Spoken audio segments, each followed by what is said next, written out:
Hello, everybody. Hey, y'all. Happy New Year. Hey, Happy New Year. It's wild. We are in, you know what? In 2023, I want to stop with the it's wild. You know, that brings me a lot of comfort. I'm not going to lie. Like, it brings me comfort to hear Jackie say that. But look, that's your goal. That's one of the things we want to work on. I'm like, there are other words, Jane. There's other words in the human language. Expand the adjectives. I feel. For those of you guys who are just joining us in this new year of 2023, my name is Shani. And I'm Jackie. And you are listening and watching The Mocha Message. Yeah. So today is going to be a really, really good episode. And I think it's going to be really great for, you know, the start of the year. So it can be just kind of something that people, you know, keep in mind as they're going throughout the year. You're always going to have your kind of good times and not so good times throughout a year. So it's good to kind of have this in the back of your head as you're, you know, just navigating through life. But it's really going to be all about releasing, right? So releasing your anger, your sadness, you know, stress, things like that. And so I guess we really should start out with just kind of like the general effects, right, of keeping stress and frustration and all that stuff inside you. There's tons of articles that show like it's bad for you physically, just as bad as it is for you emotionally or mentally, right? But like, what are some of the, I guess for you, like what are some of the effects that you feel like you have whenever, you know, you just have a lot of stress or anger or sadness inside you and you're not letting it go? Yeah, for sure. When I'm not releasing, one sign that's kind of evident is like you were talking about how it can manifest in physical ways, headaches. Yeah, for sure. That's always like an indicator to me that you're either holding in stress, you're not hydrating. Usually if I'm not hydrating, that means it's because I'm holding on to stress and not prioritizing what it is that I need to do. That's fact. So headaches for sure is one. I hold a lot of tension, and we'll get to that in a little bit. But I hold a lot of tension, like when I notice that my jaw is clenched or my shoulders are hunched up like this, or my fists are balled or my feet are balled up. Like I'm like, okay, girl, you're stressed. Like your body's telling you need to release right now in some kind of a way. But those are like two big signs where I'm like, okay, I need to take a beat and figure out how to release something or do like a self-inventory. Yeah. For lack of better terms. Okay. I mean, I'm honestly kind of the same way. Like all the stuff you mentioned from like the jaw clenching to I hold a lot of stress in my like shoulder / like neck area. So you can see that a lot. I know one thing too, especially if I'm just kind of overwhelmed, I just have a tendency to shut down, which is not good. But like, I will literally just like lay on the couch. I got something on the TV, but I'm not even really watching it. Like I'm just shut down. Right. Yeah. And so it really affects like my productivity negatively, and it affects, you know, my overall mood. I don't want to get up and move my body. I don't want to get up and grab some water to drink. You know what I mean? Like I'm just there. And it's not good. It's not good to hold all that in. So yeah, it's not. But I mean, I'm excited to jump in and just like figure out ways to release that. Ways that we already do already, ways that maybe things that we want to do or have been wanting to do. So yeah, with that being said, like what are the ways that help you release stress and tension whenever those red light indicators, as I like to call them, come on? Man, I definitely have a few. So one, which kind of sounds like typical or whatever, but I really like to go to the gym and work out now. And I noticed that as a kid, I was on the track and cross country team. And I would always notice that whenever like I was mad or like got into an argument with my little boyfriend or something right before practice, my times would be amazing. Of course.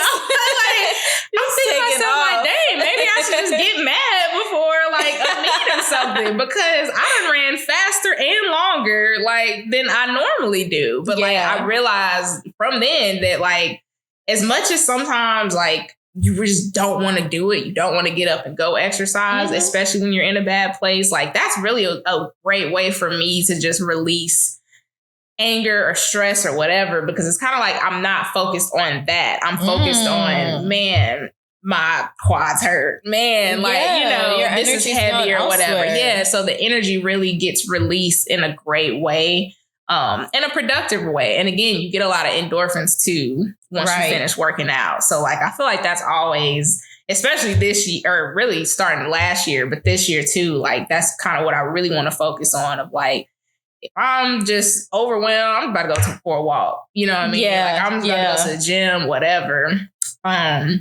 Speaking of going for a walk, I love nature. I really do. So, and I don't really get that much during the wintertime. I think that's also kind of why the seasonal depression stuff comes in. But like, especially during spring, summer, fall, I will be outside. That's how I am, you know, like I'll take a walk, I'll go hiking, I'll go sit by the pond or like the lake and just leaving listening to water. Like really like just kind of keeps me going. So yeah, that's really another way that I release. And then honestly, I would also say, I guess it kind of goes back to number one, but like kind of the angry, like quote unquote, like angry ways of releasing stress and stuff like that via like sports. So like kickboxing, like sometimes I'm just taking kickboxing class. I'm taking it all out on this little, you know, like mat or whatever. Like it's not, and it's productive because obviously I'm not like beating up a person. It's not targeted towards anybody. But at the same time I can hook, like get it going. So it kind of goes in with number one, but like I feel like that's always a really cool, and you can do that with other ways too, not just exercise. And like axe throwing's really kind of fun and a good way to just like get some energy out. I haven't done it, but I know they have like smash rooms around Atlanta where you can literally just go and like smash stuff in a room. You're protected with like, you know, protective gear and stuff like that. But it's just a way to, you know, safely get your anger out without really hurting anybody or hurting yourself. And it's a way where I think you just feel a lot better afterwards. So those are kind of mine. Okay. I think it's the Aries just came out of that entire answer, but it's okay. Stuff. I'm like, definitely some Aries type stuff, man. Yes, that's fine. That's fine. Okay. I'd say for me, one big one is journaling. Like writing is such a release for me. Yeah. Because I hold so much up here. And I be feeling like I have a million things to do, a million things to like knock down and accomplish. But it's all because it's swirling, you know, up in my head. But once I get it down on paper, I'm like, oh, this is manageable. Like, right. I can do this on Monday, Tuesday. I can do this over the weekend. Like it just, it does something. To me, it's powerful to be able to write things down. And it like kind of releases those endorphins too when I can like put a little check mark. I check that off. Like it feels good. Yeah. Like, oh, that's done. It's behind me. I've also seen where people will write it on like a, you know, dry erase board and like wipe it off or you know, do stuff like that just so that they can have like a visual of I accomplished something. Like I did something today. It felt overwhelming. I knocked it off my list and now like it feels manageable. Yeah, I like that. So writing, journaling is definitely one for sure. Another one that I think is super overrated or underrated. Underrated. It's just going for a walk. Yeah. Like I noticed in my new job, because it's a new role, sometimes I feel a little overwhelmed with all that they're throwing at me. Because I'm like, wait, I need to figure out a way to like organize this. Or I'm the kind of person where I can do one thing really well. If I'm trying to do work on 5 different projects or something at one time, like nothing's getting done well. Yeah. But being able to like get up at my lunch break, especially working remote, you're in front of a screen all day long. just getting up on my lunch break, using the first 30 minutes to walk and release, and then the second 30 minutes to eat, or vice versa, or whatever. Yeah. Like, it's life-changing. Like, I come back refreshed. Yeah. I come back, like, revitalized. I come back with fresh ideas. Like, I come back with new ways to organize things. And it's just a quick walk. No, like, really. That's it. Yeah. That's it. Yeah. So that's one for sure. And then another one that's, when I say underrated, like, it's something we do all day, all the time. Okay. Like, 24/7 around the clock. But to, like, focus your energy and effort in intentionally doing it, breathing. Like, when I tell you breathing has been world changing for me. Yeah. And the way that I manage my anxiety, like, just taking a beat, taking, a second and just like 3, big deep breaths in and out. Like, and then, so do you use your Apple Watch breathing? Because I used to ignore that so bad. Like, I felt bad, but they would always be like, "Oh, you should breathe right now." And I'd be like, "Girl, I ain't got time." So I don't use the Apple Watch one. But when I feel like that tension in my chest, or when I feel the shoulders start to hunch or the jaw starting to clench, I'm like, okay, first of all, unclench your jaw, roll back your shoulders, and it's time to breathe. Oh, I love that. Yeah, I love that. That's very, like, intuitive too. You know what I mean? To really just it takes a lot to actually recognize, like, hey, I am starting to get, kind of over that line. So here's what I can do to really get myself back. And breathing you can do anywhere. Journaling you can do anywhere. Really walking you can do almost anywhere. So that's a really good, just set of, like, hey, these are kind of some strategies I have if I'm ever feeling like it's just overwhelming. Right. It's just a lot. So that's really good. I had a question that I was thinking of while we was kind of talking about this topic. And it just had something to do with, like, toddlers, because I was actually at a holiday party not too long ago, and one of my friends has twin toddlers, and they're very well behaved. Yeah. But all toddlers, have their times where they don't necessarily know how to express themselves verbally, right? So it's like they have temper tantrums. And I'm just thinking to myself, I'm like, should adults kind of be allowed? When I say allowed, like, I guess more accepted to have, like, a temper tantrum every once in a while, because from a toddler standpoint, they're getting out their frustrations. They're kind of processing their emotions in their own way. And I'm just like, I wonder what that would look like in a society where, like, adults were just kind of like, every once in a while. Kick, scream, and cry. Every once in a while. So I was like, what do you think about that? I'm like 50-50 on it. The reason why I'm 50-50 on it is because one thing I love about kids is just their vulnerability. Yeah. Like, they don't sugarcoat anything. You're going to know exactly how they feel, whether they're happy, sad, angry, whatever. But at the same time, like, if you're an adult, like, if somebody brings up your total wrong in the store or whatever, like, don't get on the ground. Like, don't unload on this person. Like, that's ridiculous. I cannot stand to see that, because I feel like with children, they're trying to find the verbiage to express, like, what it is that they're feeling. They don't have the language. They don't have all of the tools yet. As adults, I think it's important to be able to communicate, your frustrations, your anger or upset. But if you out here just, like, cussing people out, cutting people off on the road, like, you're unloading on random strangers because of whatever stress or, whatever tension you're holding, like, that's not right. So it's 50-50 because kids are a good example, I think, for showing how to be vulnerable. But at the same time, like, grown people, at this point, you should learn how to at least have the words. I used to work in a daycare, and I used to tell the kids all the time, like, use your words. Like, use your words. How are you feeling in this moment? And when I see adults acting ridiculous, I'm like, bro, use your words. Like, use your words. That is funny. That's really funny. Yeah. I mean, no, it makes sense. Like, and I like how you use the example of like somebody like a cashier or something, right? Because we see all the time. I cannot stand where people just are so rude to service workers, bro. No like, what is wrong with you? So no, I completely get that.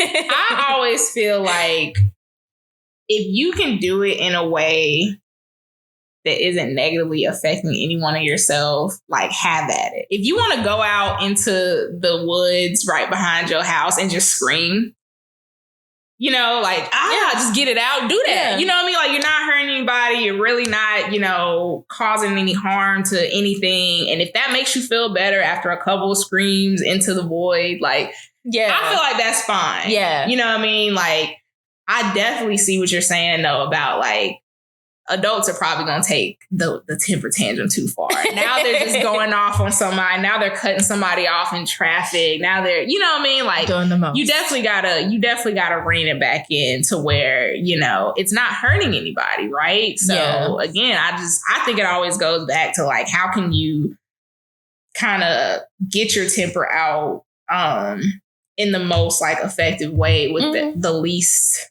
amount of like hurting somebody else or affecting somebody else. Yeah. And it made me think of, again, kind of just like a sport thing, but like tennis. Like I was on a tennis team as well. Like, look tennis at you. Is fun. Wait, I just learned something new. Yeah, like tennis is fun because you smacking a ball and you can yell. You know, Serena was out there, like yelling and stuff like that. I feel like that's a kind of way of, you're not hurting anybody. It's part of the game.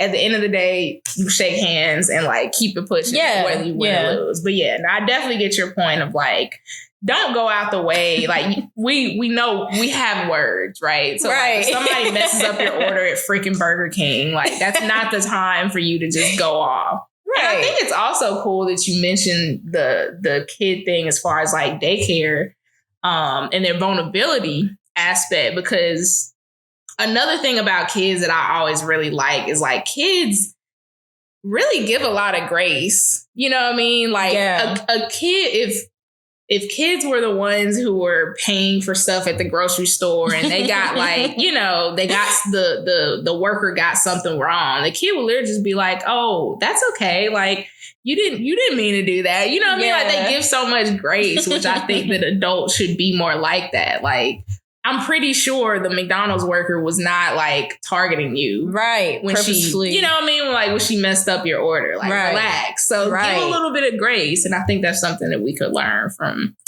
toddlers. But no, it was that was a good perspective for sure. For sure. Yeah. And you know, with you talking about, I love the example of like doing it in a way to where it's not disturbing or disrupting anybody. Mm-hmm. Going back to like that vulnerability, right? Like if you need to shut your door and have a good little cry or something, cry in the shower, you know, like in your room, whatever.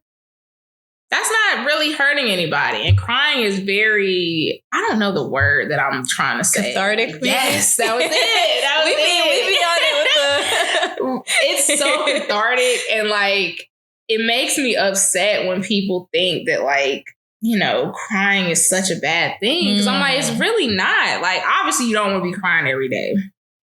That's when something's wrong. Right? Like, you got to kind of evaluate what's going on. Check in for a second. Every once in a while. And I think women are way better at this than guys are. Like, for sure. Well, I'll put on a bunch of sad songs in a playlist.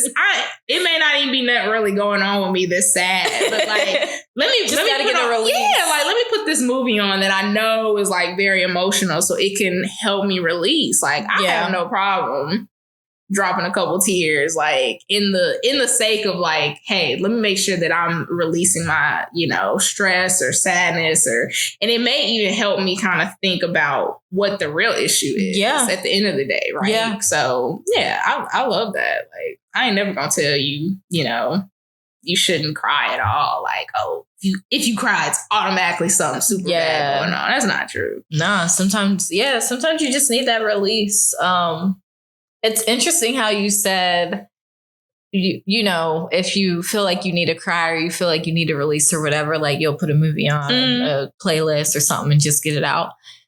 there's so many parallels to like crying as a release and laughing as a release. Yeah. I'll do that for like, if I want to laugh, if I need like a good laugh or whatever, like I'm like, oh, let me throw on A Different World. Like that one episode where Whitley was doing whatever. That's true. And I'd be cracking up. And it's just like, because they're both just ways to, you're releasing. Like you're not holding anything in. Like when you're when you find something funny, like you laugh at it, you let that out. Right. And the same thing should go for crying too. Yeah. Like if you feel something, y'all, I saw Wakanda Forever 3 times and cried all 3 times. Why? Because I felt something all 3 times that I watched the movie. So, whenever you feel you need to elicit whatever kind of emotion, whether it's laughter, crying, like, do that. Don't hold back. Yeah. Yeah, for sure. So I know that we've talked about before on the pod, back when we were, audio only, and touched on a little bit at the beginning of this episode. But one thing that I do want to share transparently is holding in stress, tension, anxiety really does have like real life implications. So at the top of the year, one of the priorities that I did, y'all, I keep forgetting we're in the new year. Like, my head moved it the right way, but I knew, like, to clarify, at the top of 2022. Gosh, I was like, we really need to make it a priority to find a PCP, to find, different care providers to build our care network. And when I started working again, I decided to set up a appointment with my PCP. And, we're doing all the tests, the vitals, all of that. And she asked, like, if I was stressed or if I was holding tension or, anxious or whatever. And I told her, like, I do have a little bit of anxiety. It's not been, like, medically diagnosed. Yeah, it's not been medically diagnosed. It's not anything that I need to take medication or anything like that for. But it also, runs in my family. Like, there's a lot of people in my family who also have anxiety and things like that. And she told me that I may need to look into seeing a physical therapist because of the ways that I hold the tension in my body. Like, she literally could tell my whole shoulder and neck area was tight. And she's like, you want to get that worked out. So at first I was like, I'll be all right. Right. Like, you have a tendency to kind of just, placate and be like, no, I'll be all right. But in November, I decided to take the leap. And when I tell you stretching and breathing are the top 2 things that I work on. In PT, like, and I can already feel the release. I can already feel like myself gaining more energy, which makes me want to go to the gym, which makes me want to get up and grab for my water bottle and all of those things, which ultimately helps you release. And then, you're moving in a healthier direction. Definitely. So yeah, I'm like, I don't know, when we sit here and say like, there's real life implications, the research is out there. Like, I just wanted to give like an anecdotal, evidence that this thing is very real. Right. And I'm young, like I'm pretty fit, I guess, for as fit can be for my age bracket or whatever. Yeah. But I was like, I gotta stop this before it starts to go into cardiovascular issues that I see show up, or, just other ways in the body, you know what I mean, that it could manifest. So, I wanted to just slide that in there real quick. And talk about that because I'm like, it's real. Yeah, like, that's very true. It's super real, man. I know, and this happened last year, but it was something that kind of like inspired me to like bring up this whole topic is, hey, maybe this is something we should talk about in the Mocha message. I had watched Meg Thee Stallion's SNL performance. And at the end, well, first of all, to rewind, let's talk about how great of an album that album was, okay? So on Traumazine, she has a song basically talking about bad bitches have bad days too. Yeah, it's literally called anxiety. Yeah, like it's all about like having anxiety and kind of dealing with that, and the feelings that come along with it. Sometimes you're feeling alone, you're not sure what to do. So she performed Anxiety on SNL, and like towards the end, she got really emotional and like almost started crying, and it really just resonated with me because that's when I realized I'm like, man, it is okay to cry. Yeah, because like I feel so like just close to Meg Thee Stallion. I've never met this girl ever, but like I just hold her so deep, like close to my heart because she's been through a lot. She's still going through a lot, obviously. Yeah. And she just seems like a really sweet and genuine person. And so when I saw her like get emotional, I literally said in my head, I'm like, it's okay to cry. Like I didn't want her to feel like, oh, well, this is a bad thing that happened. Yeah, like, and she has so much confidence, right? Her music does inspire confidence and security in women. But at the same time, like she's still human, right? Yeah. So she still has these feelings and stuff like that. And it's just literally like I said in my head, I'm like, it's okay to cry. And I was like, man, this would be a great like topic because as much as you want to be secure in yourself, you want to be confident, and all of those things are great. But I think we shouldn't have the unrealistic expectation that that's just an everyday 24/7 thing. Yeah. It's not. You're going to have some moments of insecurity or some moments of, feeling down, feeling anxious about the future, stuff like that. And like, for me, like if I were to kind of keep myself on that standard of like, you should never, ever like kind of dip below, that would just make me more stressed. Yeah. Because, you know what I mean? You're too busy, like you're doggy paddling. Yeah. Like, trying to stay above water rather than just like going down and, coming back up. So I really just wanted to talk about, and we really just wanted to talk about just kind of the effects of, what will happen if you just kind of keep yourself up to those unrealistic expectations that everything's going to be okay all the time, 24/7. It's not like that.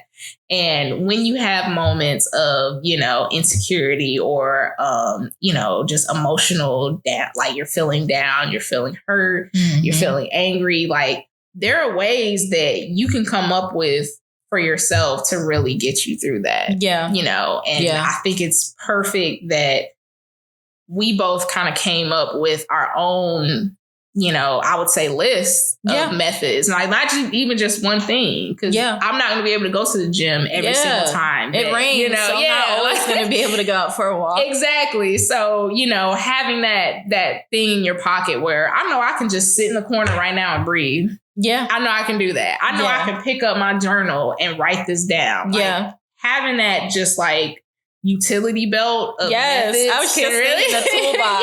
Like that can really, really do so much for your mental. And I just really think it's important for, everybody to know that bad bitches have bad days too. Like, it's okay. So and she actually, just a little shameless plug, she actually has a website. Like you can just type that in and her website pulls up where it gives you resources and things like that for anxiety. Wow, I just learned something new. Yeah, so it's really good. And I'm just super, again, like I feel like that's my friend in another universe. Like I would literally know Meg, but I'm super proud of her for, never really just backing down like in the face of that. And honestly, to even just make a song about anxiety and put it on your album, I feel like it's great, especially as like a mega, superstar, like somebody who's climbing to the top. Clearly, you're confident to get to where you are, right?